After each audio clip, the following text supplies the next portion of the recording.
이대훈이었습니다. KBS.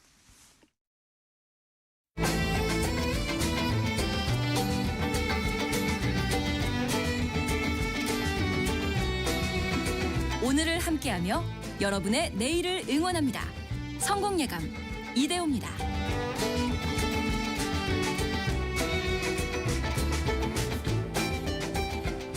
성공예감 이대호입니다. 2부의 문이 열렸습니다. 10월 21일 화요일 오전 10시 5분 1부와 2부 사이에 약간의 시간은 있습니다만 또 기다려주셔서 감사합니다. 2부도 알차게 또 같이 한번 시작해 보시죠.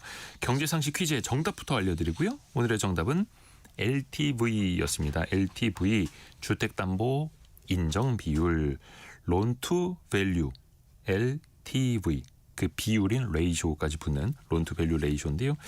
최근에 또 규제 지역이 넓어지면서 기존의 LTV 70% 받던 지역도 40%로 쪼그라드는 그래서 대출받기가 더 힘들어진 그런 규제가 나와서 이걸 또 경제상식 퀴즈로 알려드렸죠. 많은 분들이 정답 맞춰주셨는데요. 0000 쓰시는 분께서 이번에는 당첨되려나요? 정답 LTV. 한 번만 해주시면 안 되나요? 유유 이렇게 보내주셨는데 안 뽑아드릴 수가 없을 것 같은데요. 그리고 5017님 삼행시를 지어주셨네. LTV 리대호님 투데이 이즈 마이 벌스데이입니다라고. 근데 벌스데이가 V가 맞나요? 그냥 그렇다고 하고 눈 감고 넘어가겠습니다. 함께해 주셔서 감사드리죠.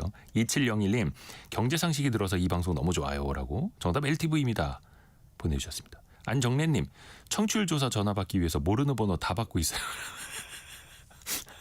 마음이라도 감사합니다. 안정래님 고맙습니다.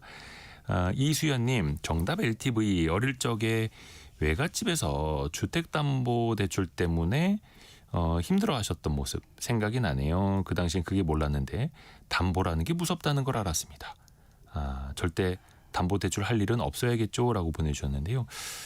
그 반대로도 생각해 볼 필요가 있습니다. 대출이 필요할 때 담보라는 게 있다는 게 정말 다행인 거죠.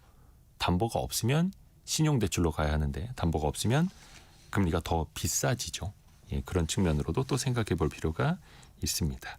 여러분의 실시간 의견 계속 보내주십시오. 제가 다 못 읽어드리더라도 많은 분들께 커피 쿠폰 보내드리고 있으니까요. 짧은 문자 50원, 긴 문자 100원이 드는 샵 9730 또 KBS 콩은 계속해서 열려 있습니다. 오늘 증시 상황이 대단합니다. 1.8% 오른 코스피가 1.8% 오른 3,885 가리키고 있고요. 이제 뭐 110여 포인트밖에 안 남았네요. 4,000선까지. 코스닥은 0.3% 강보합인 878.4를 나타내고 있습니다. 이 시각 현재 삼성전자는 1.4% 오른 99,500원, 신만전자까지 500원 남았고요. SK하이닉스는 3% 오른 딱 50만 원 가리키고 있습니다. 하이닉스는 50만 원 도착하면서 시가총액이 364조 원이 됐고요. 그리고 LG에너지솔루션도 2.4% 강세, 현대차도 6.6%, 한화에어로스페이스 같은 방산주도 최근에 다시 흐름이 좋아졌죠. 오늘 2.7% 올라가고 있고 현대중공업도 6%, 기아도 4% 해서 코스피 시총 상위 12개, 12위까지는 다 올라가고 있습니다. 13위인 네이버만 좀 약보합일 뿐이고요. 코스닥 내에서는 오늘도 2차전지 관련주가 조금 강세를 나타내고 있네요. 환율 봐야죠. 원달러 환율은 1,420원. 거의 1,420원 선에서 지금 흐름이 이어지고 있습니다. 올해 3분기 기준으로요. 채권의 하루 결제 대금이 평균 25조 원에 달했다고 합니다. 이게 작년보다 10% 넘게 늘어난 건데요. 채권 투자가 활발해지고 있는 걸까요? 특히 이제 채권 같은 경우에는 금리 인하기에 그 수익률이 그러니까 상대적으로 평가이익이 나기 그런 흐름이 이어지는데요. 또 23일에는 한국은행 금통위가 열리죠. 여러 가지 따져볼 게 많습니다. 채권 시장의 흐름부터 투자 방법까지 한번 이야기 들어보시죠. GB투자자문의 마경환 대표와 함께합니다. 안녕하세요. 네, 안녕하세요. 안녕하세요. 요즘에 실제로 좀 채권 쪽으로 투자 자금이 들어오고 있습니까? 네, 상반기에는 뭐 최근에 이제 워낙 주식이 좋다 보니 상반기에는 약간 자금들이 약간 정체되어 있다가 네. 특히나 이제 7월달 이후부터는 주식이 좀 많이 좀 올라가니까. 올라갔다 보니까 약간 해지 차원이라든지 또는 금리 좀 레벨이 올라오다 보니까 최근부터 한 7월 이후부터는 채권에 대한 관심이 좀 커지는 것 같습니다. 근데 또 이게 채권 투자 자금하고 주식 투자 자금하고 또 성격이 되게 다르잖아요. 성격이 다르죠.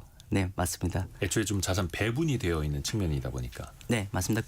기본적으로 이게 우리가 모든 투자자들은 주식과 채권이 속성이 반대편이기 때문에 네. 사실은 우리 주식을 가긴 가지만은 사실 변동성이 커질 거라는 우려감이 갈수록 커지다 보니까 거기에 해지 개념으로 채권을 갖고 계시는 용도가 많아지는 것 같고요. 또 그와 별개로 보통 연기금 같은 경우는 장기 자금 운용을 해야 되는 거죠. 그러니까 특히 보험사 같은 경우는 10년, 20년, 30년 정도의 자금을 나가야 되는데 그런 분 입장에서는 장기 확정 이런 투자가 필요한 입장이고 근데 최근에 우리가 새로운 행정부 들어오면서부터 10년 만 국채 금리가 한국이 한때 이 5월 달에 한 2.5 레벨까지 갔다가 한 2.9까지 올라왔거든요. 네. 그래서 거의 3% 근처 오다 보니까 이런 장기 연기금들 입장에서는 굉장히 좋은 기회로 판단해서 계속 편입을 좀 하는 것 같습니다.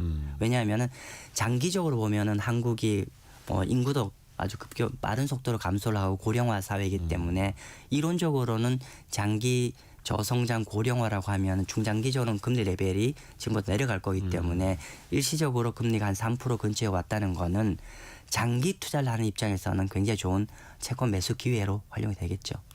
근데 이게 참 채권 시장이 활황이라는 게 역설적으로 네. 그 나라 경제가 조금 어두워져야 채권 쪽에서 이익이 나는 거다 보니까 이게 참 씁쓸한 면도 없지 않아 있습니다만 또 외국인들이 최근에 또 국내 주식만큼 채권도 많이 산다 하더라고요. 네. 어떤 이유에서일까요? 일단은 아까 말씀드린 대로 지금 우리가 최근에 이제 새로운 행정부가 약간 재정 적자를 확대하는 방향이다 보니까 일각에서는 GDP 대비 국가 부채가 너무 느는 거 아니냐 이런 우려감을 갖고 있는데 사실 이거는 국내적 시각이고요. 글로벌 투자자 입장이고 글로벌 스탠다드로 본다고 하면은 사실 한국은 전 세계 몇 안 되게 재정의 건전성이 굉장히 잘 유지되는 나라이죠. 예를 들면 GDP 대비 한 50% 수준인데 제가 이 말씀을 드리는 이유는 뭐냐면은 기본적으로 외국인들 입장에서는 기본적으로 그 시장에 들어가면 첫 번째 유동성이 많아야 되고요. 유동성이라는 게 시장 사이즈가 충분히 있어야 되고 두 번째 절대 금리 레벨이 좀 형성이 돼야 되는데 최근에 한국 금리가 한 3% 정도 되고 이렇게 국가 밸런스도 좋으면서 한 3% 내외 그리고 유동성 있는 나라가 글로벌리 그렇게 많지는 않습니다. 예를 들면은 우리보다 금리 높은 나라는 있겠지만 예를 프랑스 같은 나라 요즘 좋은 예지만은 금리 높거든요. 네. 그런데 프랑스 투자 못하죠. 왜냐하면 국가 부채가 너무 늘어나고 성장률도 둔하기 때문에 여러 가지 중장기 이슈가 있는 반면에 한국은 그런 여러 가지 매력적인 금리 레벨이라는 게 첫 번째일 것 같고요. 두 번째로는 우리가 잠시 잊었지만은 WGBI 인덱스라는 그러니까 글로벌 채권 인덱스에 내년 4월 달에 한국이 편입이 됩니다. 네. 마치 우리가 주식시장에서 국내 주식에서 MSCI 선진국 지수를 진짜 목놓아 기다리는 것처럼 그 WGBI 인덱스라는 거는 마치 MSCI 글로벌 선진국 지수의 채권판이라고 이해하시면 되고요. 근데 그게 내년 4월 달부터 편입이 되면은 원샷이 들어오지 않겠지만은 전체적으로 한 70조 정도 순수 원화 표시 국고채를 그 인덱스에 편입을 해야 된다. 글로벌 기관 투자가 그런 측면이기 때문에 큰 그림에서는 외국인 입장에서는 꽤나 매력적인 시장인 것 같고요. 그리고 세 번째로는 우리가 최근에 국내 시장에 가다 보니까 한국의 경제 탄력에 대해서 사회자님은 어떻게 생각하시는지 모르겠지만은 큰 그림에서는 한국은 전반적으로 굉장히 슬로우다운하고 있는 거는 주시의 사실이지 않습니까? 둔화되고 있다. 그렇죠. 네. 왜냐하면은 큰 그림 나누면은 우리가 내수 시장은 2022년 기점으로 해서 한국의 도소매 판매는 계속 가라앉고 있는 게 주제 사실이고요. 그리고 그러면 이제 보통 이제 수출로 그걸 메이크업을 했는데 한국은 전 세계에서 GDP 대비 수출에 차지하는 GDP가 전 세계 3위입니다. 네. 그러니까 37%거든요. 37%인데 우리가 지금 최근에 우리가 지금 외환 시장이 안 떨어지는 것도 그런 변수가 있을 텐데 미국과의 관세가 사실 꽤나 심한 상황이죠, 사실은. 그러면 우리가 미국과의 관세라는 게 타결되겠지만 결국은 한국 기업들이 그 관세에 대응하는 태도는 기본적으로 미국의 관세만큼은 소비자한테 전가되지 않아야 되기 때문에 일정 부분 가격 인하를 가야 되는 거고요, 일반적으로. 그리고 또 하나는 저희가 그런 측면이 있고 두 번째로는 우리의 주요 경쟁국인 중국 중국입니다. 사람들은 중국을 별 고민을 하지 않지만은 지금 최근에 중국에서 어떻게 보면은 무역 관세의 가장 미국의 메인 타겟이 중국일 여지가 있는데 네. 중국은 이미 요번에 추가적 100% 관세 여부를 떠나서 현재 46%입니다. 현재 관세가 46%라서 실제 중국은 지난 8월 달에 이미 미국 수출이 30%가 급감을 했습니다. 네. 그러면 중국 입장에서는 미국에서 수출이 급감한 거를 미국 이외 다른 시장에 메이크업하는 전략을 구사하게 되고 그러면 다른 시장의 점유율을 올리기 위해서는 아직까지 중국 제품이 퀄리티보다는 가격으로 승부하는 구조이기 때문에 기본적으로 가격을 좀 인하 쪽으로 방향으로 해서 가격 점유율을 올려야 되는데 이거는 한국 경제 입장에서는 중국 제품이 저가로 들어온다는 건 한국의 국내 부담이죠. 기업들 입장에서 가격 인상을 못하는 거고 네. 소비자를 더 싸게 되고 그러면 좀 얘기는 좀 길었습니다만은 저희는 한국이 전반적으로 앞으로 디플레이션 압력에 더 시달릴 가능성이 높다라고 판단하는 거죠. 그러면 디플레이션 쪽으로 간다는 거에 가장 좋은 투자는 사실은 채권입니다. 그렇죠. 이게 어떻게 보면은 경기가 안 좋은 방향에서 수익이 나는 게 이제 채권 상대적인 수익률일 네. 수도 있고 어떻게 보면 경기가 안 좋아질 때 채권 투자로 또 해지를 할 수 그렇죠. 있는 그런 또 방법도 배워보는 거고요.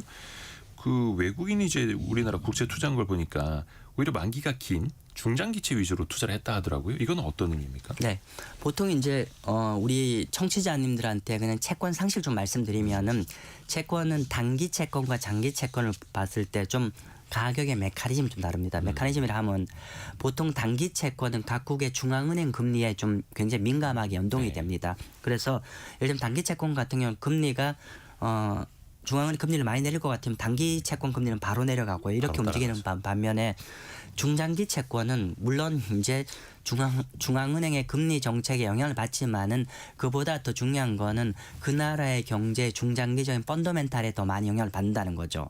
즉 한국의 중장기 물가라든지 한국의 경제 성장이라든지 이런 거에 영향을 받는데 그러면은 아까도 말씀드린 대로 중장기적으로 아까도 제가 한국의 기본적인 어떤 데모그래피 체인지에 대해서 투자한다는 거죠. 그래서 최근에 새로운 행정부가 확장적 재정정책 일시적 금리가 올라온 거가 기본적으로 우리나라의 매크로 트렌드를 완전히 바꾼다 생각하는 게 아니라 일시적으로 올라온 거기 때문에 오히려 좋은 투자 기회인 거죠. 아하. 그러니까 주식으로 따지면 일시적으로 가격이 싸진 상황. 네, 맞습니다. 그때가 또 투자가 기회가 된다. 근데 장기적으로 봤을 때는 저성장 그리고 또 저물가 국면으로도 네. 갈 수밖에 없기 때문에 그러니까 일종의 채찍에다 많이 비유를 하잖아요. 단기 금리는 기준금리 내리면 바로 내려가고 올리면 바로 올라가고. 근데 저 끝에 있는 장기물 같은 경우에는 채찍의 끝이 어떻게 될지 잘 모르고 또 결국에는 그 경기 따라서 가게 되고요. 금리 이야기를 했는데 기준금리 특히 이제 23일에 이번 주 목요일에 네. 한국은행 금융통화위원회가 열립니다. 네. 거의 대부분의 전문가들이 이번에는 금리 동결 네. 이번에는이 아니라 이번에 도네요. 네. 금리 동결을 이제 네. 전망하던데요. 네. 대표님은 어떻게 보세요? 뭐 시장이 답을 갖고 있지 않겠어요? 예, 뭐 최근에 이제 이창용 총재는 하는의 어떤 스탠스를 보면은 거의 동결은 맞는 것 같죠. 왜냐하면은 현재 우리 BOK 한국은행에서의 가장 탑 프라이어티 가장 우선순위를 두고 있는 거는 현재 부동산 시장이니까 부동산 시장을 최근에 그러니까 모든 우리 행정부의 모든 정책을 집중하고 있는 국면이기 때문에 예. 보조를 맞추지 않을까 싶고요. 근데 이제 저는 그렇게 생각합니다. 우리 투자자 입장에서는 이번에 한국은행의 금리 동결이 예상이 되는데 여기에 포커스를 하셔야 돼요. 그러니까 이미 채권 가격에는 이미 여기에 다 반영이 되어 있죠. 반영이 네. 되어 있는데 저는 오히려 우리 채권 투자자라고 하면은 지금을 주목하는 게 아니라 과연 이렇게 계속 금리 동결을 하면은 어떠한 이후에 영향을 줄 것인가에 대한 고민을 좀 더 하실 필요가 있다고 생각합니다. 제가 왜 이런 말씀을 드리냐면은 기본적으로 제가 요 직전에 제가 말씀드리기를 저는 지금 현재 한국은 부동산 그러니까 특히나 중앙은행이 네. 부동산 시장과 싸워야 될 국면이 아니라 오히려 대내외적 어려움이 있기 때문에 디플레이션 파이터가 돼야 되는 측면이 있고 즉 디플레이션 파이터라는 거는 현재 관세 이슈라든지 내수에 어려움이 있기 때문에 오히려 이런 거를 경기를 부양하기 위해서 적절하게 선제적인 금리 인하를 통해서 경기 부양을 해줘야 되는 입장인데 오히려 지금 부동산 이슈 때문에 금리 인하를 못한다는 거는 오히려 내년 어떤 시점에 현재보다 타이밍을 놓칠 가능성이 더 높지 않나. 그러면 오히려 내년에 뜻하지 않게 시장 예상한 것보다도 좀 더 큰 폭으로 금리를 인하해야 될 상황에 처해질 개연성도 있지 않나 싶습니다. 그러니까 이른바 실기론 뭐 예. 이런 건데 그러니까 서울 부동산, 서울 아파트 가격 때문에 전국에 영향을 미쳐야 하는 미칠 수밖에 없는 기준금리라고 하는 통화 정책을 그렇죠. 묶어놓을 수밖에 없는 이 현실이 참 답답한 거죠.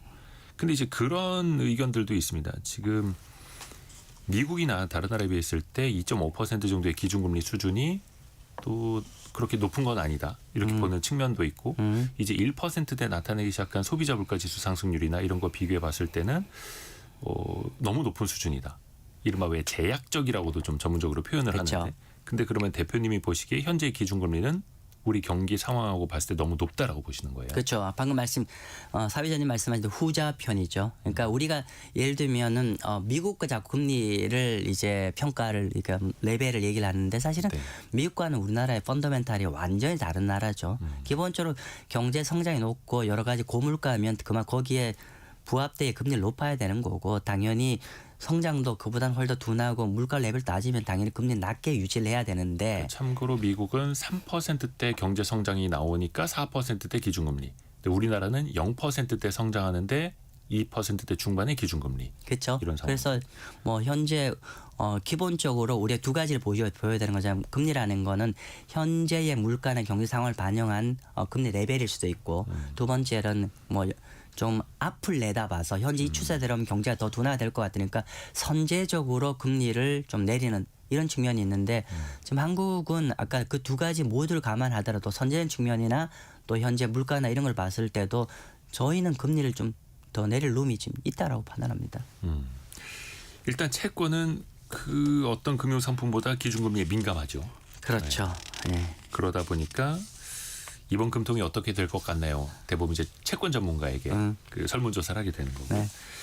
일단 조금 그 헷갈리시는 분들을 위해서 그 채권의 금리 구조 이건 항상 저희가 만 대표님 모실 때마다도 한 번씩 짚고 넘어갑니다만은 일반적으로 금리 흐름과 채권의 가격 수익률은 또 거꾸로 가지 않습니까? 그렇죠. 예, 만약에 우리 청취자님이 채권을 투자를 하세요. 채권을 투자를 하면 제가 요 방금 가격 얘기를 하기 전에 우리 꼭 잊지 말아야 되는 거는 저희가 채권은 주식이 아니에요. 즉 주식은 기본적으로 가격 흐름이 투자한 전체 수익이지만은 채권은 영어로 픽스드 인컴이라고 합니다. 확정 수익이라고 합니다. 원래는. 네, 발행할 때부터. 예, 맞습니다. 그렇기 때문에 고정 금리의 캐릭터를 잊으시면 안 된다는 게 제 주장이고요. 그렇기 때문에 채권을 투자했을 때 만약 여러분 1년 투자한다고 했을 때 기본 수익원은 두 가지다. 첫 번째는 이자 수익. 뭐 연 3%, 연 5% 이자 수익이 첫 번째 수익원이고 두 번째는 그 1년 사이에 채권 가격이 오르고 내릴 수 있을 텐데 그 오르고 내리는 방금 이제 사회자님 말씀하신 대로 오르고 내리는 채권 가격의 메커니즘이 시중 금리와 반대편으로 간다는 거죠. 만약에 내가 채권을 샀는데 산 이후에 시중 금리가 오르게 되면 내가 들고 있는 채권의 가격이 평가 손이 났다라고 생각하시면 되고 반대로 내가 국채를 샀는데 이후에 한 6개월 지나서 시중 금리가 꽤 많이 내렸더라. 그러면 내가 들고 있는 채권의 가격이 평가 이익이 많이 났다라. 이렇게 이해하시면 되겠죠. 예, 그렇습니다. 그렇죠. 그러니까 왜 금리가 떨어질 때 채권 가격이 강세이냐. 기존에 예를 들어서 5% 이자를 주는 채권이 있었다. 근데 현재 4%, 3%, 2%로 낮아진다. 그러면 과거에 5% 받을 수 있는 저 채권을 사람들이 너도 나도 사려고 하겠죠. 그렇죠. 이런 흐름으로 이해해 주시면 조금 더 쉬울 것 같고요. 또 최근에 그 회사채 시장을 보면요. 네. 회사채 발행 규모가 엄청 늘었더라고요. 3분기까지만 해도 회사채 발행 규모가 100조 원을 넘었습니다. 맞아요. 그러면 기업들이 이른바 기회는 찬스다. 지금 회사채 발행해서 자금을 좀 땡기자. 네. 이렇게 인식을 한다는 거예요? 뭐 일단은 뭐 그렇겠죠. 크게 두 가지일 것 같은데 보통 기업을 하시는 분들은 우리가 그 대출도 하지만은 뭐 대출에 비슷한 형태인 이제 회사채가 대출이죠. 사실 대출인데 반드시 이제 회사채를 쓰게 돼 있죠. 사업을 하게 되면 돈이 필요하니까 쓰게 되는데 물론 이것도 채권을 발행할 수 있는 기업들은 또 한정적이긴 합니다만. 그렇죠. 근데 생각해 본다고 하면은 보통 채권을 이제 회사채를 발행한 사람들은 적어도 뭐 1년 단위에 발행하진 않았을 거고 적어도 한 3, 4년 했을 텐데 지난 한 2, 3년 전만 하더라도 지금보다 절대 금리가 좀 높았죠. 절대 금리가 높았으니까 그러면 우리가 만약에 저희가 이제 회사를 운영한 입장에서는 그 당시에 금리가 한 4, 5%로 채권을 발행했는데 최근에 전반적으로 한국 금리가 떨어지다 보면 그럼 네. 예를 들면 지금은 3%로 채권을 발행할 수 있다고 하면 기존의 고금리 채권에 대해서 차원 발행이 이루어져야겠죠. 네. 차원 발행이 이루어지는 그런 국면이 있을 거고요. 마치 아까 대출 갈아타기처럼. 그렇죠, 네. 맞습니다. 그렇기 때문에 기본적으로 그런 게 있을 것이고, 우리가 이제 또 어쨌건 간에 이제 그만큼 또 신규 투자 재원도 마련해야 되니까, 그러니까 상대적으로 최근에 이제 어쨌건 간에 새로운 행정부가 오니까 조금 전반적으로 이런 어떤 투자 시장에 온기가 도니까 그러면 채권을 뭐 이론적으로 소화하기가 좀 쉬워지죠. 네. 그러면 절대금리 좀 낮아진 상황에서 소화하기 좋을 때 표현이 그렇습니다만 최대한 자금을 많이 땡겨놔야죠.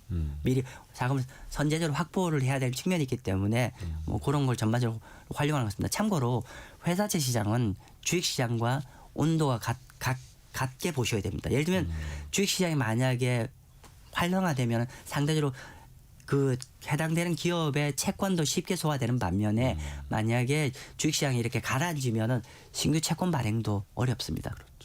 이거는 청취자분들도 한번 생각해 보시면 좋을 것 같아요. 그 기업의 주가가 2배 올랐어요. 그러면 그 기업이 발행하는 채권 믿고 살 수 있겠죠. 근데 주가가 반토막 났어. 그런 상황이야. 그러면 같은 이자율 준다 그러면 그 채권 안 사려고 하시겠죠. 그렇죠. 그런 또 비슷한 흐름이기도 합니다. 국채 이야기도 했고 회사채 이야기도 했고 또 왜 지방채라든지 또 왜 금융채도 또 뭐 산업은행처럼 또 우량한 기관들이 발행하는 것들이 있지 않습니까? 네. 지금 상황에서 이제 투자자 입장에서 보면 어떤 종류의 채권 투자가 가장 유리한 상황인 거예요? 지금은? 일단은 우리가 주식 투자와 채권 투자는 호흡이 좀 다릅니다. 뭐 우리 주식 투자를 하면은 뭐 일주일만 하다 큰 수익 낼 수도 있고 그러다 보니까 전반적으로 호흡이 짧은데 채권 투자는 적어도 1년 이상 보고 투자를 하셔야 된다는 거고요. 그러면 1년 이상의 앞으로의 어떤 거시경제 전망을 보고 접근해야 되는 거 같고 그렇다고 하면은 저는 아까도 말씀드렸지만 한국의 관세 이슈라든지 내수 이런 이슈가 있기 때문에 최근에 어떤 여러 가지 우리 행정부가 주식시장 부양하는 정책을 사실 때문에 주식시장 꽤 가고 있지만은 사실은 주식도 중장기적으로 보면 결국 주식이 밸류업을 하려고 하면 기업의 펀더멘탈이 좋아져야 되고 EPS가 좋아져야 되는데 그건 또 다른 차원일 거고. 근데 한국의 전반적인 경제 여건은 사실 그렇게 쉬운 여건은 아니고 왜냐하면 이게 대외적 여건도 마찬가지로 가는 거기 때문에 그래서 뭐 저희가 보기에는 지금은 금리 인하기 특히나 금리 인하기고 큰 그림에서는 뭐 우리가 전 세계적으로 보면은 일본을 제외하고는 다 큰 그림에서는 금리 인하기거든요. 그러면 일본적으로 그러면 금리가 인하됐을 때 수익을 보고자 한다라고 하면은 그리고 보통 통상으로 금리가 인하기라는 거는 글로벌 경제가 슬로우 다운한 국면이라는 거죠. 그러면 이론적으로 글로벌 경제가 슬로우 다운한다는 거는 한 1년을 본다고 하면 회사채의 리스크가 좀 더 있어 보이고 그죠? 그렇기 때문에 저는 지금은 회사채보다는 국채를 더 추천을 드리고 그렇게 추천을 드린 측면은 뭐냐면은 우리가 채권을 투자했을 때 만기까지 보유하셔도 되지만은 특히나 우리가 중간에 적절한 가격이 되면 매도를 해서 차익을 우리가 겨냥할 수가 있는데 일반적으로 회사채는 유통시장이 잘 발달되어 있지 않기 때문에 중간에 매매 차익이 좀 힘듭니다. 네. 그리고 반면 국채 같은 경우는 시중금리가 떨어지면 정확하게 내가 들고 있는 채권 가격 금리도 떨어지기 때문에 우리가 금리 인하기에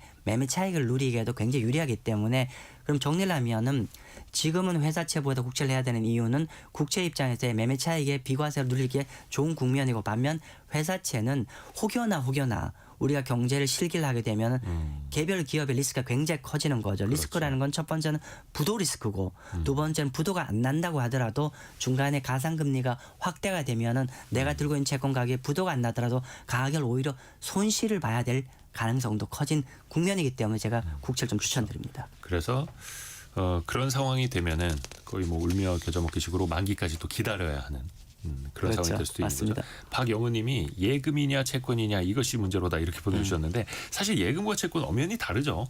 채권이 상대적으로 안전자산이라고는 뭐 주식에 비해서 상대적으로 그렇다고는 합니다만 원금 손실 가능성이 물론 있는 거니까요. 방금 말씀해 주신 것처럼 지난번에 7079님이나 7095 쓰시는 분이 이제 보내주신 이야기처럼 채권은 뭐부터 어떻게 해야 하는지 엄두가 안 난다고. 그러니까 주식보다 좀 더 이제 복잡하고 네. 어려운 면이 있다 보니까 이런 분들한테 가장 먼저 확인해 보세요라고 좀 말씀해 주실 만한 부분은 어떤 게 네, 있을까요? 그 보통 채권을 보면은 아까 지금 방금 이제 그 문자 주신 분 얘기하면은 네. 저는 뭐 단언컨대 예금보다는 채권이 좋다라고 저는 얘기합니다. 왜냐하면 우리나라 채권 투자자들은 너무나 가격 차익만 목적으로 하다 보니까 투자 상품 속성이 강해지기 때문에 근데 원래 원론적으로 한다고 하면 얼마든지 예금의 속성을 가지면서 알파로 차이를 가능하다 말씀 여쭙고요. 예. 자, 방금 질문 주신 거 말씀 여쭈면은 우리가 보통 채권을 고르실 때는 세 가지 꼭 보셔야 됩니다. 첫 번째, 금융기관 직원이 증권사 직원이 채권을 권하면은 첫 번째, 지금 나한테 권한 채권의 신용 등급이 어떻게 돼요를 확인하셔야 됩니다. 신용 등급. 예를 들면 신용 등급은 트리플 A부터 해서 B, C, D까지 쭉 떨어지잖아요. 그러면 기본적으로 신용 등급이 높다는 거, 그러니까 우리가 뭐 너무나 원론적 얘기지만은 그러면 이 채권의 부도 리스크를 우리가 알 수가 있는데 사실은 이건 원론적 얘기지만 좀 더 제가 신용 등급을 얘기한다는 거 확인해 보라는 건 뭐냐면 등급이 높으면 높을수록 이 채권은 경제가 나쁠수록 가격이 올라가는 채권이란 캐릭터가 있는 거고요. 반면에 현재 권하는 채권의 등급이 낮다는 건 이거는 경제 나빠지면 주식처럼 깨지는구나. 반대로 경제가 좋아지면 가격이 올라가는 속성이라는 걸 알 수가 있다는 거죠. 그래서 첫 번째 채권의 신용 등급을 확인하는 측면이 있고요.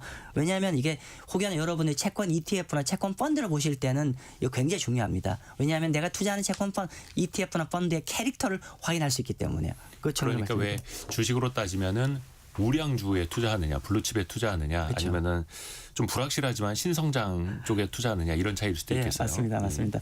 예, 그게 첫 번째고요. 두 번째는 조금은 어려운 개념이지만은 만기 수익률을 좀 확인하십시오라는 겁니다. 만기 수익은 만약 여러분이 만기 수익이라는 거를 금융기관 직원한테 물어봤는데 그 직원이 모를 수도 있어요. 그러면 그냥 보통은 어떻게 봐야 되냐면 이거 이자가 몇 프로예요. 네. 이자가 몇 프로예요. 그러니까 우리가 표면 이자라고 하는데 표면 이자가 3%라는 건 연 3% 이자를 따박따박 준다는 얘기거든요. 근데 우리가 채권을 얘기할 때는 표면 이자만 보시면 안 돼요. 어떤 채권은 예를 들면 100원짜리인데 70원에 발행한 채권도 있고 또 어떤 채권은 액면이 100원짜리인데 120원에 발행한 채권도 있거든요. 그러면 우리가 요런 이제 이 모든 채권들을 우리가 할인 발행이나 프리미엄 발행 모두 다 만기가 되면 다 100원으로 수렴하거든요. 네. 그러면 결론은 이제 그런 그 안에도 반영되어 있는 수익률 즉 시장이 만약 시중금리가 1년 동안에 만기 수익의 개념은 시중금리가 1년 동안 하나도 안 움직인다. 시장이 안 움직인다고 했을 때 내가 투자했을 때 이 채권에서 연간 득할 수 있는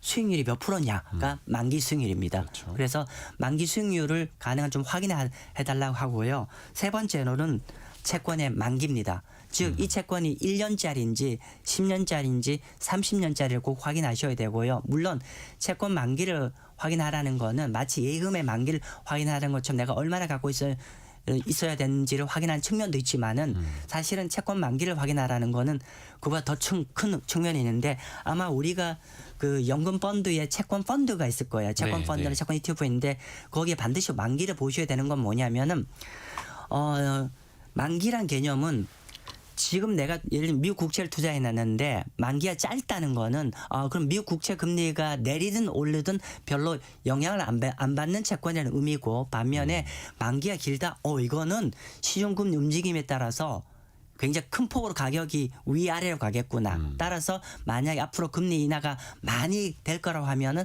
가능한 채권의 만기가 긴 채권을 하는 걸 좋을 거고 또 달리 변동성이 이제 그 장기 그렇죠. 채일수록 훨씬 더 크니까요. 맞습니다. 그래서 혹여나 여러분들 채권 투자를 하는데 좀 전에 질문 주신 분처럼 나는 예금처럼 좀 활용하고 싶다라고 하시는 분들은 만기가 짧은 채권을 하고 단기 채권. 그렇죠. 반면에 나는 그래도 이번에 금리 인하 사이클에 좀 제대로 수익을 내고 싶다는 건 좀 긴 채권을 하시는 게 좋겠죠. 그렇죠. 어떻게 보면 이제 단기 채권일수록 불확실성이 짧은 거고, 네. 뭐 예를 들어서 회사채 30일물이다 그러면 30일 안에 그 회사가 망할 확률, 뭐 예를 들어서 5년물이다 그러면 5년 뒤에 그 회사는 또 어떻게 될지 모르니 그 차이가 또 가격에도 묻어나는 거고요. 그래서 사실 채권 ETF나 채권 펀드에 한 1년짜리 혹시 기준가 보셨는지 모르겠는데 그냥 $45입니다. 45도. 수익률이 45도 일자로 갑니다. 거의 변동성이 없습니다.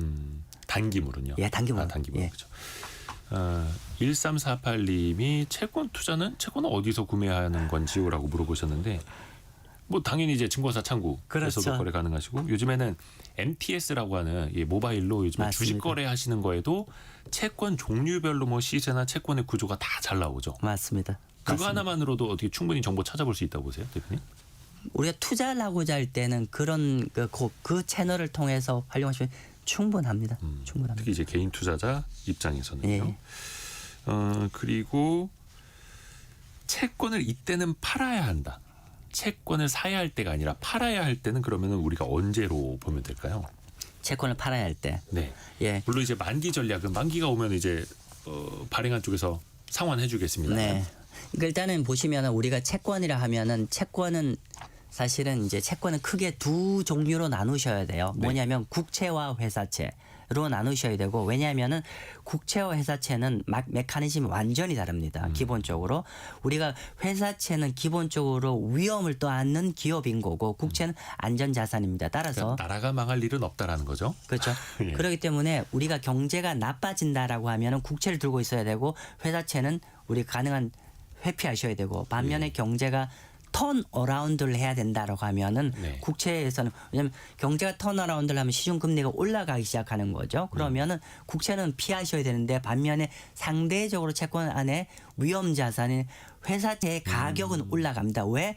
회사채 이론적으로 회사채 가격은 그 회사의 부도 확률을 반영한 거니까요. 그렇죠. 네. 그러니까 그 회사가 우량해질수록 그 회사는 낮은 이자만 줘도 시장에서 돈을 구할 수 있으니 이자율이 낮아진다라는 건 반대로 채권의 가격이 높아진다라는 뜻이고 국가적으로는 신용이 튼튼해지면은 금리를 그러니까 오히려 경기가 좋다라는 뜻. 그쵸. 경기가 좋아지면은 또 금리가 올라갈 수 있으니 채권 가격이 떨어질 수 있는. 그러니까 국채랑 회사채는 메커니즘이 완전히 다르다. 예. 근데 아까 질문 주신 거에 좀 더 그냥 심플하게 답을 한다고 하면 이론적으로는 금리 인하 사이클이 끝난 시점에는 국채 기준으로 그때 파시면 됩니다.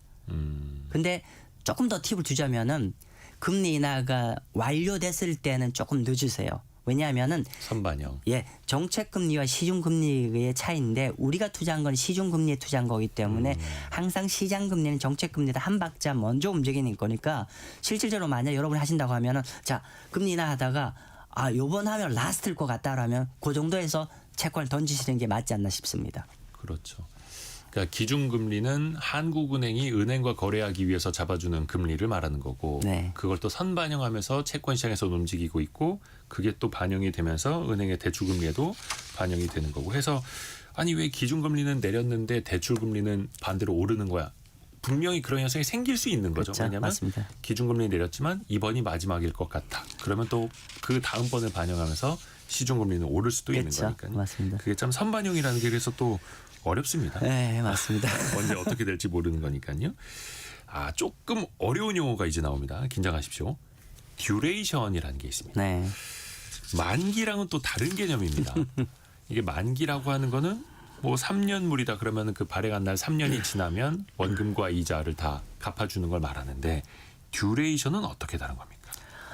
듀레이션은 뭐 우리가 일반인들 입장에서는 좀 어려운 개념이 그냥 사실은 이게 듀레이션과 채권의 만기는 거의 흡사한 개념이라고 보시면 될 것 같고요. 뭔가 사전적으로 뭐 기간 이런 뜻. 네, 맞아요. 그래서 일반적으로 채권이 만기가 길면 길수록 듀레이션도 길어지는 거고요. 네. 그러면 듀레이션이 무엇이냐면은 기본적으로 우리가 채권을 투자를 했을 때 이 투자한 자금에 대한 회수가 있죠. 예를 들면 회수라는 게 나중에 내가 100만 원을 투자를 해서 10년짜리 채권이면 10년 뒤에 만기에 100만 원의 이자를 받는 경우도 있을 것이고 중간중간에 또 이자를 받는 경우도 있을 텐데 결론적으로 듀레이션의 개념은 가중평균 자금 회수 기간. 더 어려운데요. 예, 어렵죠. 그래서 우리 청취자분은 이 개념 잊어버리십시오. 제가 말씀드린 요건 딱 이겁니다. 되게 심플합니다. 뭐냐면은 듀레이션의 개념은 시중 금리 움직임에 따른 내가 들고 있는 채권 가격의 민감도입니다. 민감도. 예를 들면 듀레이션 1년이다. 듀레이션 그러니까 내가 어떤 국채를 투자를 했는데 듀레이션 1년이라는 의미는 시중 금리가 만약에 1% 움직인다라고 했을 때 내가 들고 있는 채권의 가격도 1% 반대로 움직인다는 뜻입니다. 네. 다시 달리 할까요? 만약 듀레이션이 10년이라고 하면은 시중금리가 1% 만약 내린다라고 하면 1% 금리 내리면 가격이 올라가죠. 근데 내가 들고 있는 채권의 듀레이션 10년이야. 그럼 가격이 곱하기 10입니다. 절대 수익 10%가 가격 상승한다는 뜻입니다. 즉 그만큼 이제 사실은 이게 알고 보면 전혀 어렵지 않습니다. 그냥 말 그대로 민감도입니다. 그러니까 잔존 기간이 길수록 변동성도 크다. 예. 근데 그 듀레이션을 계산을 할 때는 남아 있는 기간뿐만 아니라 이자, 수익률까지도 같이 또 감안을 해야 해서 이거 채권 펀드 매니저분들은 듀레이션 계산 바로바로 됩니까? 걔는 되죠. 그 보통 근데 엑셀 쓰고 이거 하는 엄청 거고. 어렵던데. 근데 우리가 그걸 청취자분들이 그걸 계산할 필요는 없을 것 같고요. 네. 왜냐하면 여러분들이 채권 연금할 때 채권 펀드나 채권 ETF가 있어요. 그러면 거기에 보면은 다 이렇게 그 상품 설명서에 듀레이션 값이 있습니다. 그럼 그 듀레이션 값을 보고 판단하시면 돼요. 아, 이미 계산돼서 다 표기해 예. 주니까. 그러니까 만약에 A란 채권 펀드를 갖고 있는데 미국 채권 펀드인데 듀레이션은 5년이야. 듀레이션 5년 그러면 이건 미국 금리가 1%씩 움직일 때 이 채권 가격은 절대 수익 5%가 반대로 움직이는구나. 그러면 조금 적용을 해보면은 만약 오늘 시중 금리가 1년 동안 50bp가 내렸어요. 0.5가 내리면은 듀레이션 5년 갖고 있으면 가격이 1년 동안에 0.5 곱하기 5, 2.5% 가격이 오른다는 뜻입니다. 듀레이션은 이 정도로 생각해 주시면 되겠고 1025님이 아우 어렵지 않다고 하시는데 아우 어려워요. 죄송합니다. 아니 근데 당연히 어려울 수밖에 없고요. 그 주식보다 훨씬 더 난이도가 있고 세상에 쉬운 게 어디 있겠습니까? 네. 절대 쉬운 투자라는 건 있을 수가 없습니다. 있을 수가 없습니다. 조금 더 근데 요즘에는 그 투자의 방식 툴들이 되게 네. 많아지잖아요. 네. 채권 펀드도 많고 특히 채권형 ETF도 되게 많아지는데 개인 투자자들이 접할 수 있는 개별 채권 혹은 채권 ETF 장단점을 좀 따져주세요. 개별 채권은 일단은 장점부터 말씀드리면은 네. 개별 채권은 중간에 만약에 우리가 상황이 우호적 즉 금리가 내려서 중간에 팔고자 했을 때 매각 차익이 발생했을 때 만약에 중도 매각 차익이 발생하면 전액 비과세입니다. 전액 비과세입니다. 네. 그러니까 예를 들면은 내가 10년짜리 3%짜리 채권을 갖고 있으면은 3% 이자를 따박따박 받다가 네. 한 1년 지나 보니까 신용금리가 많이 내렸어요. 그러면 그 채권 가격이 많이 올랐을 거지 않습니까? 그럼 그때 팔면은 그 매각 차익 금액 제한 없이 전액 비과세다. 네. 이게 가장 큰 장점일 것 같고요. 두 번째로는 채권 투자를 했을 때 가장 큰 리스크는 뭐냐면은 내가 투자한 이후에 금리가 계속 올라 버려요. 그럼 계속 평가 손이 날 거 같지 않습니까? 네네. 그런데 개별 채 만약 그런 상황이 있었다고 하면은 그냥 이 채권들 우리가 뭐 좀 시중 표현이지만 그냥 존버 네. 버티시면 계속 3% 이자를 받을 거잖아요. 근데 존중하면서 버틴다고요. 그렇죠. 그래서 그걸 만기까지 가면은 시중 금리가 아무리 올라가는 거 관계없이 예금처럼 확정입니다. 그렇죠. 그래서 개인 그 기간 안에 그 발행사가 망하지만 않는다면. 그렇죠. 네. 그렇기 때문에 약간 금리 리스크에 대한 위험 관리가 굉장히 개별 채권은 좋다. 다시 정리하면 개별 채권은 절세 그리고 혹여나 내가 예상치 못한 어떤 시장 상황에 가더라도 리스크 관리가 가능하다가 큰 장점일 것 같은데 반면 단점은 이게 매매 비용이 좀 많이 들어요. 매매 비용이 많이 들기 때문에 우리 장외 채권이라 하는데 증권사에서 사는 건데 수수료요. 예, 근데 한국 국채는 좀 이걸 해결하는 방법이 있습니다. 뭐냐면은 아까 MTS에 가면은 장내 주식 매매하는 것처럼 그렇게 직접 장내에서 거래를 하시면은 비용을 많이 세이브가 가능한데 어쨌건 간에 뭐 일반 한국 국채와 미국 국채 같은 경우는 장외 채권이니까 비용이 좀 든다는 있고요. 반면에 채권 ETF는 방금 개별 채권의 장단점을 반대로 해석하시면 됩니다. 뭐냐면 일단은 약점은 만약 중간에 매매 차익이 발생하더라도 이건 종합과세입니다. 이게 펀드기 때문에 ETF도 어쩔 수 없이 펀드기 맞습니다. 때문에. 맞습니다. 그래서 개별 채권일 때는 아까 매매 차익이 전액 비과세인 반면에 채권 ETF와 펀드는 국내 상장 같은 경우는 그냥 종합소득세 다 포함이 되고 반면에 미국에 있는 채권 ETF 같은 경우는 양도소득세고 분리과세가 됩니다. 아무튼 어쨌건 간에 개별 채권보다는 매매 차익 과세가 된다는 게 핸디캡이고요. 그리고 반면에 이제 그 또 하나 핸디캡은 아까 말씀드린 대로 채권 ETF와 펀드는 이론적으로 만기가 없어요. 만기가 없기 때문에 무슨 말이냐면 뭐 물론 극단적인 상황입니다만은 투자한 이후에 금리가 계속 오르면은 계속 손실을 볼 거잖아요. 끝없이. 그렇죠. 근데 개별 채권은 만기가 있기 때문에 그거로부터 완전히 끝낼 수 자유로울 수 있는데 여기는 못 끝내요. 그러니까 이론적으로. ETF라는 게 일종의 펀드고 바구니에 여러 채권을 담아 놓는 거다 보니까 상장되어 있는 ETF는 쭉 가는 거죠. 그렇죠. 채권 펀드와 채권 ETF는 즉 우리가 아까 제가 듀레이션에 말씀드렸는데 그 듀레이션 민감도를 항상 1년에 2년 지나도록 이렇게 민감도를 유지할 수 있게 계속 포트폴리오를 짜고 있는 겁니다. 그러니까 그 ETF 안에서 그 채권들도 담고 그게 ETF라는 그 기준 가격에 맞춰서 움직이게끔 또 조절을 하는 거죠. 예, 맞습니다. 그래서 원래 캐릭터를 계속 유지하기 때문에 만기란 개념이 없기 때문에 그런 약점인데 반면에 장점 말씀드린 대로 소액으로 그리고 비용도 매매 비용도 아주 저렴한 거 그리고 신속 매매 이런 게 장점이겠죠. 네.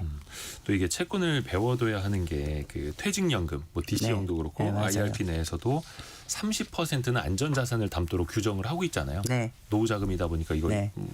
잘 지켜야 되니까 그러다 보니까 그 30%는 채권형으로 담는 분들이 또 있다 보니까 이걸 또 우리가 배워야 하는 거고요. 마지막 질문을 벌써 드려야 될 시간이네요. 지금 상황에서 지금은 채권을 매입할 때인가 매도할 때인가 미국과 한국 채권을 좀 나눠서 본다면 결론적으로는 좀 어떻게 보세요? 결론은 둘 다 매입할 때입니다. 라는 게 제 결론입니다. 왜냐하면은 우리가 이제 채권을 매입해야 될지 말아야 될지에 대한 판단은 두 가지로 보시면 될 것 같습니다. 일단은 우리 청취자분들이 생각하시기에 앞으로 한국과 미국이 금리를 내릴까 안 내릴까 그 여부를 보시면 될 것 같은데 큰 그림에서는 우리 잠시 홀드를 하고 있지만 한국과 미국 모두 다 금리 인하 국면에 있던 거는 맞는 거고요.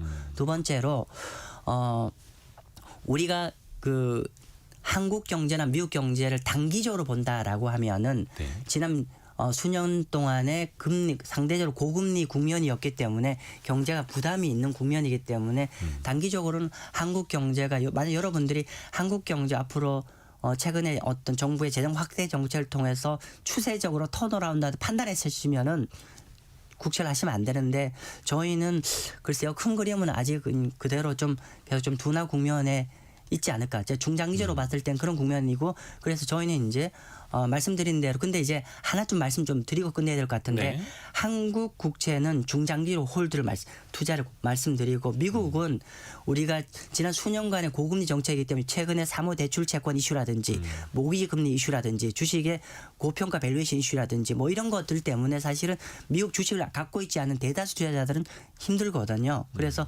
일시적으로는 매크로에 좀 최근에 실업률도 올라가고 있는 국면이기 때문에 단기적으로는 좀 어려운 것 같은데 장기적으로는 미국은 리소스를 굉장히 많이 동원할 수 있는 나라이기 때문에 장기적으로 금리가 다시 올라갈 여지 있기 때문에 미국은 좀 짧게 한국은 중장기적 길게 채권 투자하시면 좋은 성과 낼 수 있을 것 같습니다. 네, 요거는 이제 참고만 하시면 되겠고 모든 투자는 이제 본인 판단에 네. 하셔야 된다는 거.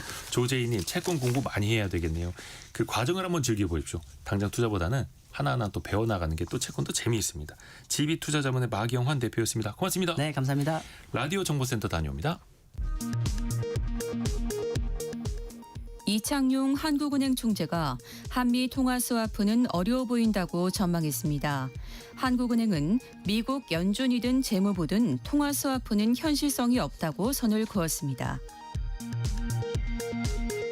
관세 협상 후속 논의를 위해 미국을 방문하고 귀국한 김전관 산업통상자원부 장관이 한국의 외환 시장에 부담을 주면 안 된다는 공감대를 바탕으로 협의에 진전이 있었다고 말했습니다. 캄보디아에서 송환된 한국인 사기 피해자 중 충남경찰청으로 압송된 45명 전원이 구속되면서 수사의 속도가 붙을 전망입니다. 이로써 지금까지 구속된 피해자는 송환 피해자 64명 중 48명입니다. 다카이치 자민당 총재가 오늘 일본의 사상 첫 여성 총리로 선출될 전망입니다. 자민당이 일본 유신회와 새로운 연정 수립에 합의했기 때문입니다. 일본 내각의 보수 색채는 더 짙어질 전망입니다. 지금까지 라디오 정보센터 뉴스 정한나였습니다.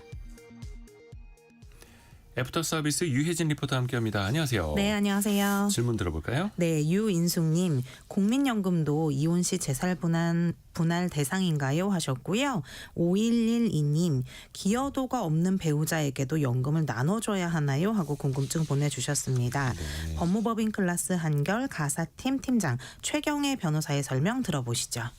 부부가 이혼을 하시게 되면 국민연금법에 따라서 국민연금을 분할하시는 게 원칙이에요. 서로에게 분할수급 청구를 하실 수 있고 비율은 원칙은 이제 혼인기간에 해당하는 연금의 절반씩 수령하시는 것이 원칙입니다. 다만 부부 간의 기여가 다르게 판단이 될 텐데 다르게 합의를 하셔서 그 비율을 달리 정하시거나 아예 청구권을 포기하시거나 아니면 판결을 통해서 다른 비율로 분할을 하시도록 정해지는 경우에는 그렇게 될 수도 있습니다. 우리 청취자분들의 다른 질문도 들어볼까요? 네, 손태만님, 코스피 지수에 투자를 하고 싶은데 100포인트가 올랐을 때 얼마를 번다는 건지 이해가 안 갑니다 하셨습니다. 뉴스에서 코스피가 지금 70포인트 오르고 있습니다. 이러면 감이 안 오잖아요. 네. 근데 1.84% 오르고 있습니다. 그러면 직관적이죠, 좀. 그래서 좀 포인트가 어렵기는 한데요. 참고로 코스피 100포인트 그 기준은요. 1980년 1월입니다. 1980년 1월 대비 얼마가 올라가 있는지 현재는 네. 3,800선에 있으니까 그 38배 올랐다 이렇게 보시면 됩니다.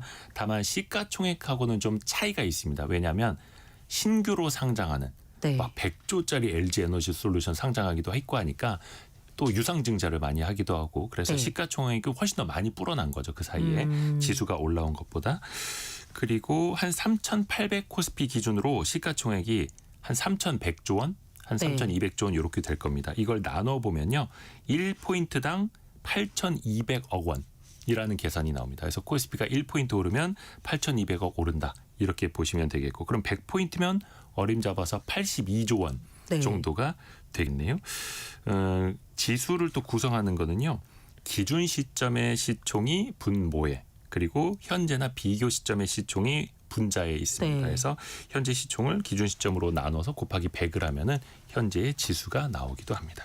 하나 더 짧게 해볼까요? 네, 김선정님, 가상자산의 가치 원천은 무엇인가요 하셨습니다. 밸류에이션을 할 수가 없죠. 코인 같은 거는요. 왜냐하면은 뭐 기업처럼 돈을 벌거나 뭐 배당을 해주는 게 네. 아니다 보니까 그래서 어떤 걸 봐야 하느냐 희소성, 효용 가치, 신뢰도 등을 봐야 하는 거죠.